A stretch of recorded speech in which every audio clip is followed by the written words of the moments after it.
Integrantes do governo federal passaram a defender a possibilidade de tratar crimes com motivação política como ato terrorista. Aprovado na gestão de Dilma Rousseff, essa medida foi amplamente discutida, principalmente no Congresso, com parlamentares temendo que essa lei pudesse ser usada para perseguir adversários políticos. O próprio texto dessa lei antiterrorismo afirma não ser possível aplicar a norma à conduta individual ou coletiva de pessoas em manifestações políticas, movimentos sociais, sindicais, religiosos, de classe ou de categoria profissional. No entanto, essa ala do Planalto defende alegadas melhorias na medida para mudar a tipificação desses casos. Enquanto o crime de tentativa de abolição do Estado Democrático de Direito prevê 8 anos de cadeia, o de terrorismo dá até 30 anos de prisão e não pode ser anistiado pelo Congresso ou por graça presidencial. Chamar o Roberto Mota. Mota, integrantes então do governo passam a defender a possibilidade de tratar crimes de motivação política como ato terrorista. E há uma mudança substancial em relação ao tamanho da pena, né? A duração da pena.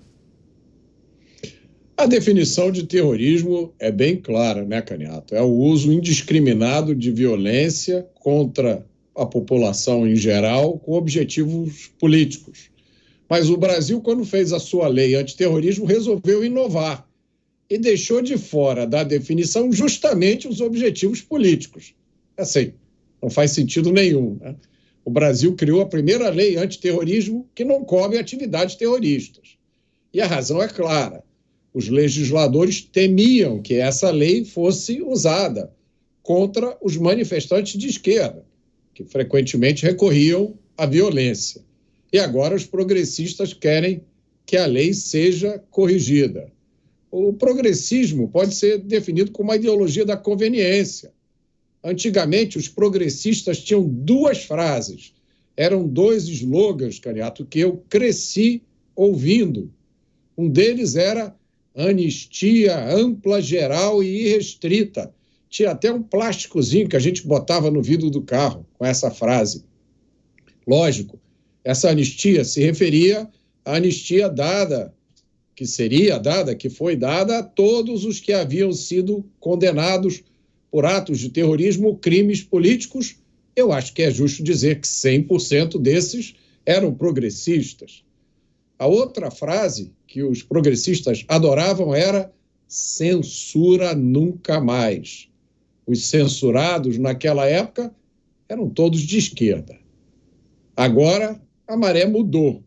Agora são os progressistas que aplaudem as prisões por crimes políticos, aplaudem a censura e querem mudar a definição de terrorismo, porque não é mais conveniente para eles. A depender do lado que a pessoa estiver do balcão, né, Cristiano Beraldo, ela pode defender o endurecimento ou a flexibilização das leis. Depende. Pois é, Caniato, é interessante porque aí, diante de uma nova legislação com esse tipo de entendimento, eu queria saber se quando índios voltarem à Praça dos Três Poderes e lançarem flechas contra seguranças da Câmara dos Deputados, se esses também serão presos e mantidos presos conforme a pena prevista por essa legislação. Quero saber se todos os manifestantes que atuam, muitas vezes, empregando violência contra adversários que estão ali manifestando, não estarem de acordo com as pautas, na Avenida Paulista e outras áreas conhecidas de manifestações políticas do Brasil, se esses também vão ser enquadrados como terroristas. Porque, Caniato, o risco que se corre com essa festa agora de querer usar o evento que aconteceu para implicar numa legislação claramente de um grupo contra outro, é que quando você for às redes sociais, por exemplo, se manifestar, e pessoas fazem isso, enfim, as pessoas têm que ter o direito à livre manifestação, expressar suas ideias, mesmo que façam isso de uma forma inadequada. Mas se elas escrevem ali alguma coisa que pode ser interpretado como uma incitação à violência política, essas pessoas também serão punidas conforme as regras da lei, a pena prevista nessa lei, porque eu vejo vários influenciadores de esquerda indo em postagens de pessoas, influenciadores de direita,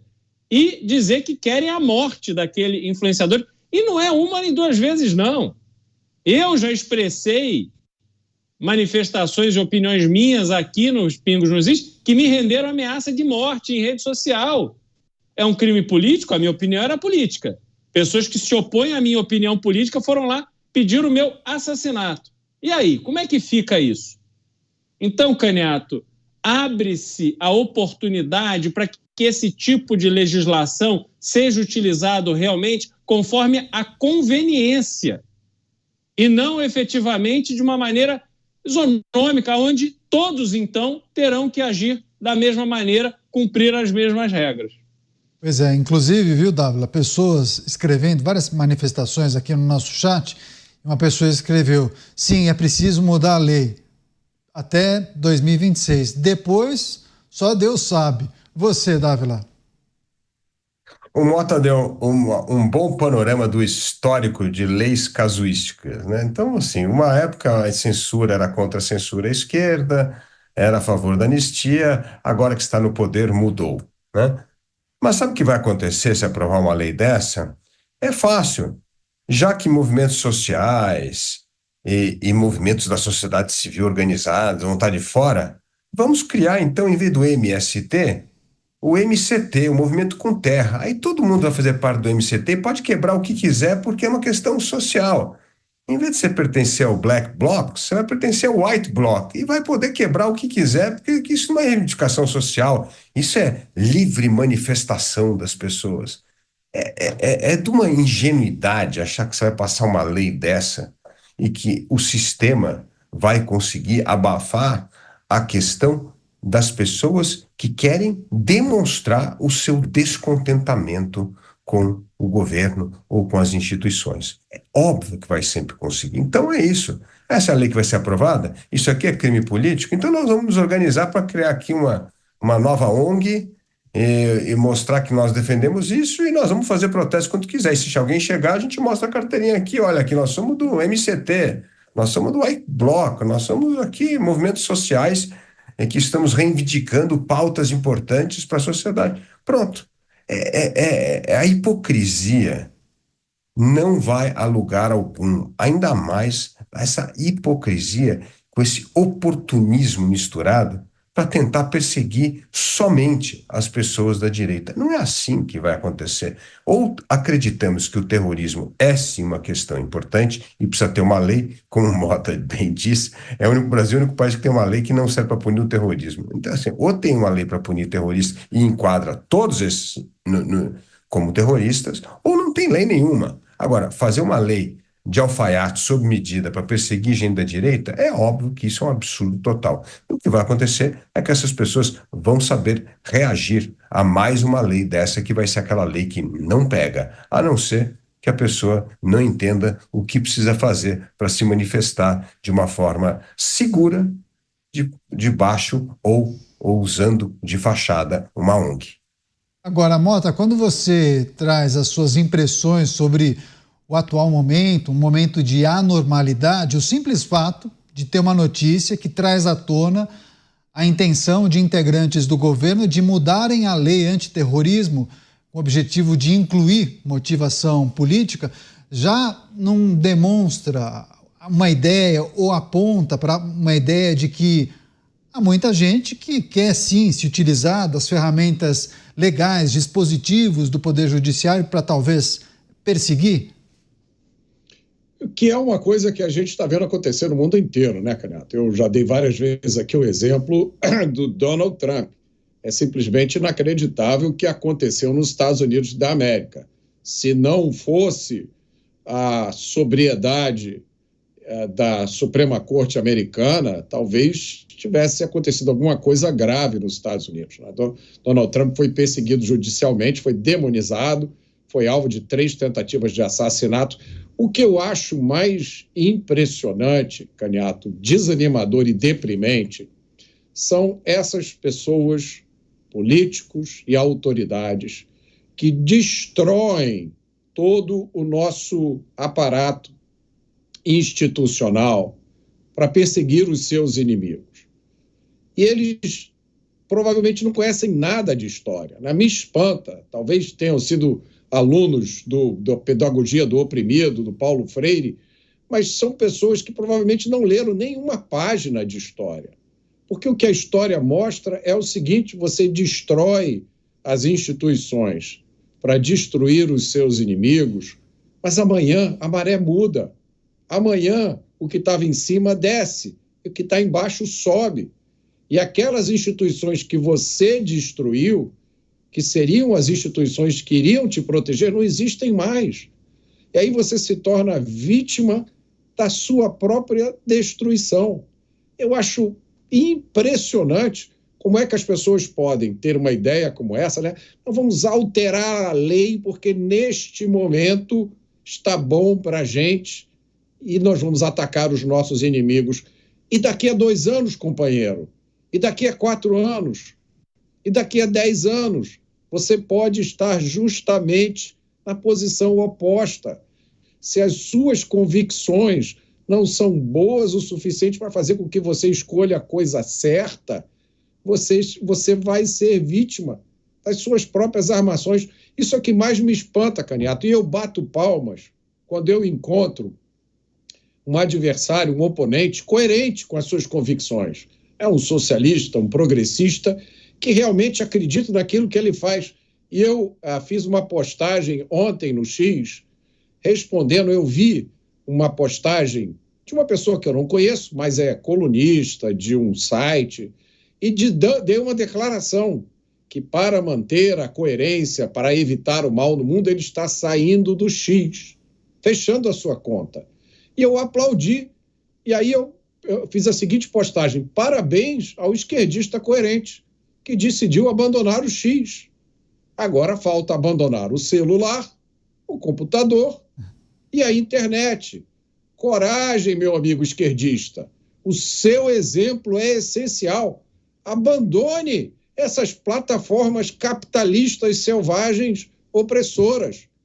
E aí eu terminei, Caniato, dizendo o seguinte: se todos os esquerdistas vivessem de acordo com aquilo que eles pregam, a esquerda tinha acabado no século XIX. Muito bom, viu, Mota? Boa reflexão e também curiosa essa sua postagem, também as reflexões. Imagina os comentários que as pessoas acabaram colocando depois dessa postagem. Você quer fechar, quer arrematar, Cristiano Beraldo, em relação a esses pontos destacados pelo Dávila e pelo Mota, por favor? Bom, Caniato, esse exemplo que o Mota trouxe é um exemplo muito adequado, até porque é o exemplo da liberdade que se tem de participar ou não de qualquer rede social. Ninguém está obrigado a participar, ninguém está obrigado a ler, ninguém está obrigado a comentar. Eu não leio comentários que fazem a mim ofensivos e tal, simplesmente ignoro, não mexe em nada com o meu dia. E assim, vou tocando usando a rede social para aquilo que me é conveniente, como deve ser. Agora, esse movimento que existe no Brasil para criminalizar a opinião contrária, obviamente, isso, no longo prazo, vai ter o efeito inverso, porque a gente vai viver essa gangorra. Conforme o governo de plantão, teremos inclinação para um lado ou para o outro. E democracia não é isso. Não se pode ter um país que vive nesse tipo de dinâmica, onde a perseguição aos oponentes fica totalmente oficializada. Nós estamos hoje num governo onde o líder máximo prometeu ferrar aquele que julgou seus casos na justiça, usando, inclusive, ao vivo, uma palavra semelhante a que a primeira-dama usou para se referir a Elon Musk.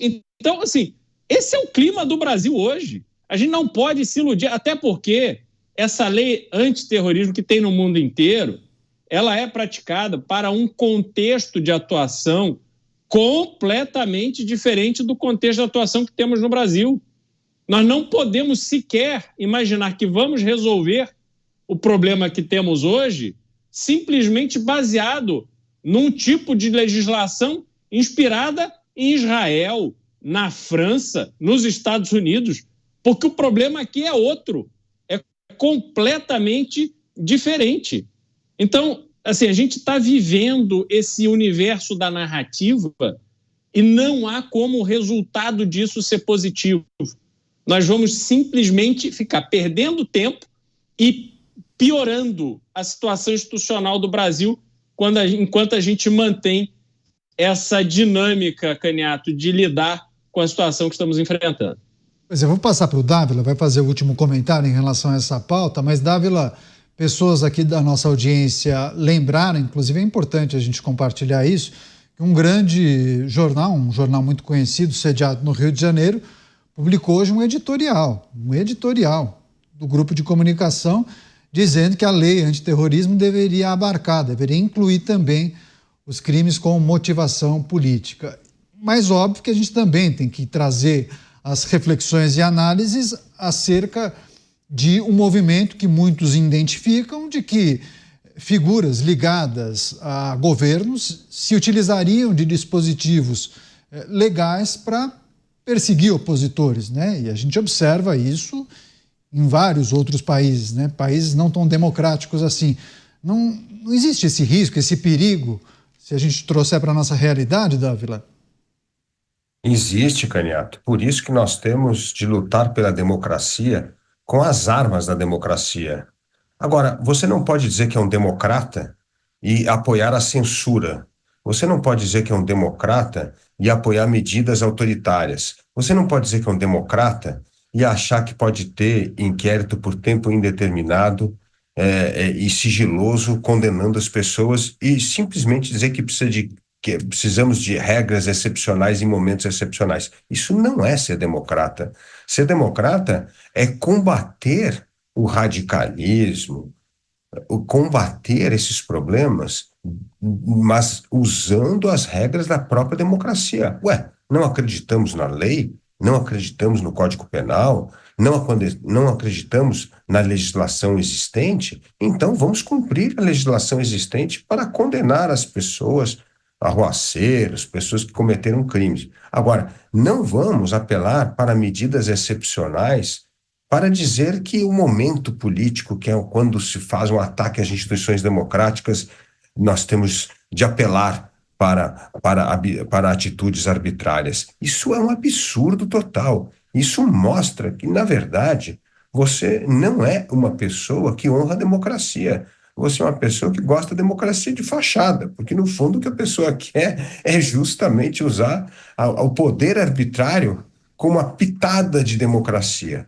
Nós não podemos cair nessa tentação, nem como instituição, nem como autoridades, e muito menos como representantes do povo brasileiro eleito pelo povo num regime democrático. Nós temos de mostrar, nesses momentos, que nós temos convicção plena nas regras do jogo democrático para salvar a democracia. A democracia não precisa de arbitrariedade, autoritarismo e medidas excepcionais para sobreviver. Se precisar dessas coisas, é porque essa democracia é frágil e já foi pro saco. Não é possível a gente acreditar que temos uma democracia sólida usando medidas arbitrárias e excepcionais. Esse é um tema muito importante, seguiremos atentos e de olho, hein? Uma outra